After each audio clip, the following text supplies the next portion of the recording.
Hello friends, welcome to KK Java Tutorials. In this video tutorial, we'll talk about one of the very important GitHub feature that is called Git fork. So first of all, let's try to understand what is Git fork actually. A fork is a rough copy of a repository. Forking a repository allows you to test and debug the changes without affecting the original project. So let's try to understand through an example. Let's say if you want to participate as a contributor on someone else project, right?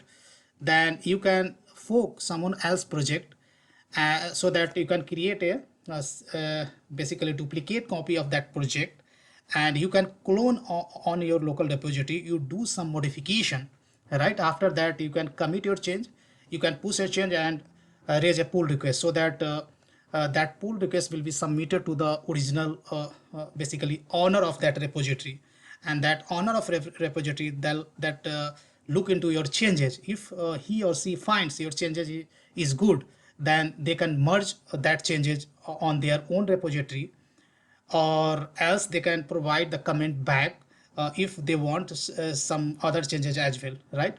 So let's try to understand how we can create a fork of an existing project, right?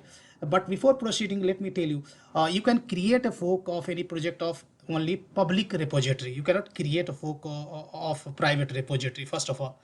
Second point, you cannot create a fork of on your own repository.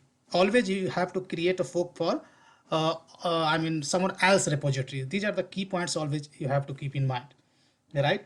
So when to use Git fork, I hope you understood. If you want to participate as a contributor to someone else project, then you can create a fork.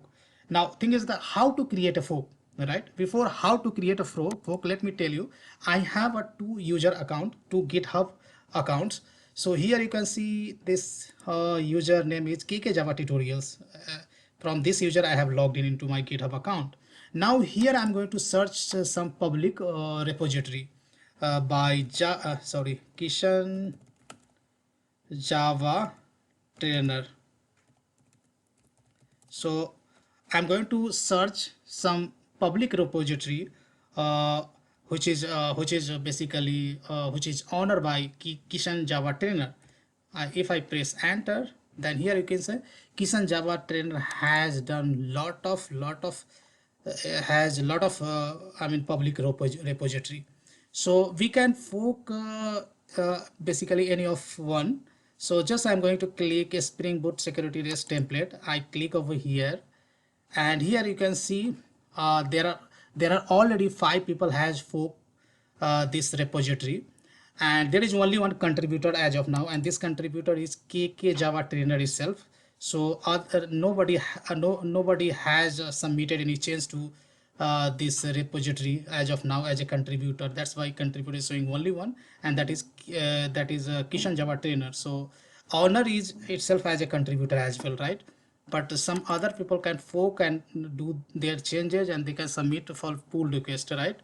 So here fork, here you can say 5 people till it have forked. So if you want to fork this project, and this is someone else project, right?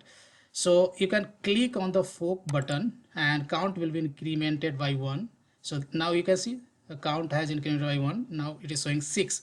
If I click over here, then all the people who has forked this public repository, you can see their name. So before slash, this is the GitHub username. So these are the user have forked this project, and this is the user right, through which I have logged in, right? KK Java Tutorial. So just I have forked also. So my username is also added in this fork list, right? So now we have forked this repository. Now what we can do?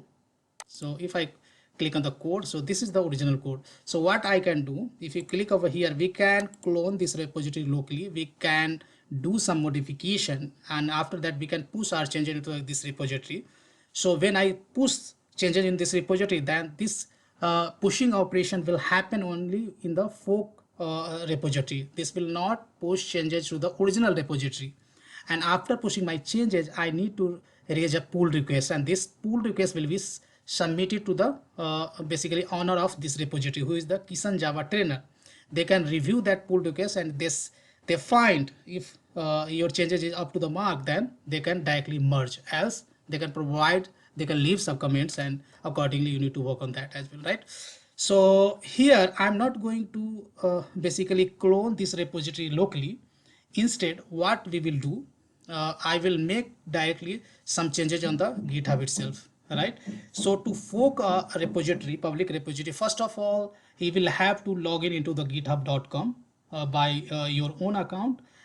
Then you can click on the fork so that you can create a fork of existing repository, right, which is owned by someone else, right? Now what I'll do, I'll go to the some I'll search some file. Let's say here there are several files. I'm going to here, and here I can do some change. Let's say what I'm doing to, I'm going to add one Java doc over here, right? So sorry, so what I'll do, I'll add one Java doc there. Just I'm going to add author name, right, sir? So just to save some time, I have made a small changes, right? But it's not mean that this is just, for example, I'm making one small change, but you do lot of changes, whatever changes you thinks that's appropriate, right, related to bug fixing or any code improvement, right? And after that, after making that change, you will have to basically uh, commit that change, right? So I'm adding added Java doc, just added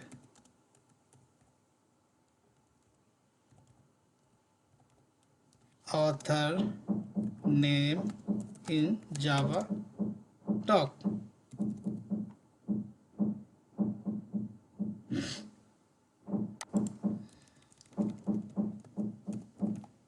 Okay, and after that, what I can do, I can commit this change. These changes will be done on only fork project, right? And after that, what we can do, click on the pull request, and here we can raise a pull request. Click on the new pull request, and here just we have here you will have to create a pull request, and here you can add some message, added Java doc, and here you can add some message so that reviewer can understand what changes you have done, and click on the create pull request. Now this pull request will be submitted to the original basically owner of this repository. I'm going to log in into my another account, which is the basically actual owner of this Git repository.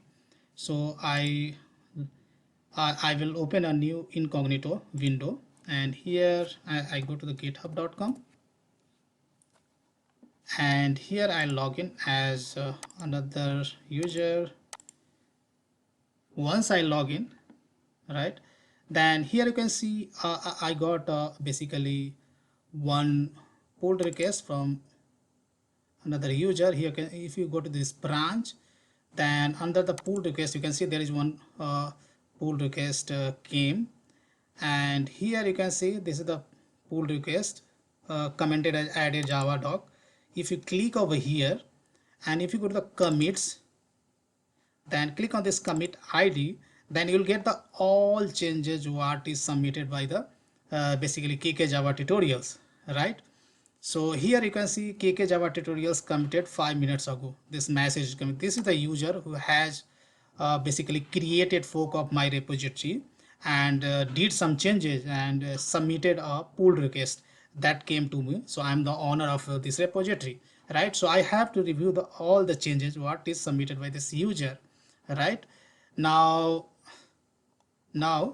uh, here review changes, you can see comment has provided, right? Now what I can do, I can go to the basically my repository. Here I can go to the code, okay, and here again you can create a pull request. Once you review the, now click over here. Now here there is no conflict, right, as such. So directly we can create the merge pull request. Click over here, or if you want to leave some message to this contributor, then of course you can leave. So I'd say well done and confirm merge, right? So this changes has been merged on my branch, right? So guys, I hope you understood what is fork, git fork in GitHub, right? But before I wrap up this tutorial, let me explain you there are couple of and few differences between fork and clone. Sometimes people consider the fork as a clone command because of their property. Both commands are used to create another copy of the repository. But significant difference is that the fork is used to create a server-side copy and clone is used to create a local copy of the repository. This is the first difference between fork and clone. Now, second difference, there is no particular command for forking the repository. Instead, it is a service provided by the third-party Git service like GitHub. Comparatively, git clone is a command line utility, right? That is used to create a local copy of project. So we have a command is called git clone, and you can use that command to clone a repository. But there is no any command git command for forking a existing repository. For that, you will have to log in into your GitHub account, and there you can fork. Right, that service is provided by GitHub. Now, next difference, generally people working on the same project clone the repository and external contributor fork the repository, right? Now, last but not the least, a pull request can merge the changes made on the fork repository. We can create pull requests to propose changes to the project. Comparatively, changes made on cloned repository can be merged by pushing. We can push the changes to our remote repository. If you clone directly, you can push, right? So here, so that's all I have in this video tutorial, guys. I hope you enjoy learning this video, guys. Big thank you for watching this video.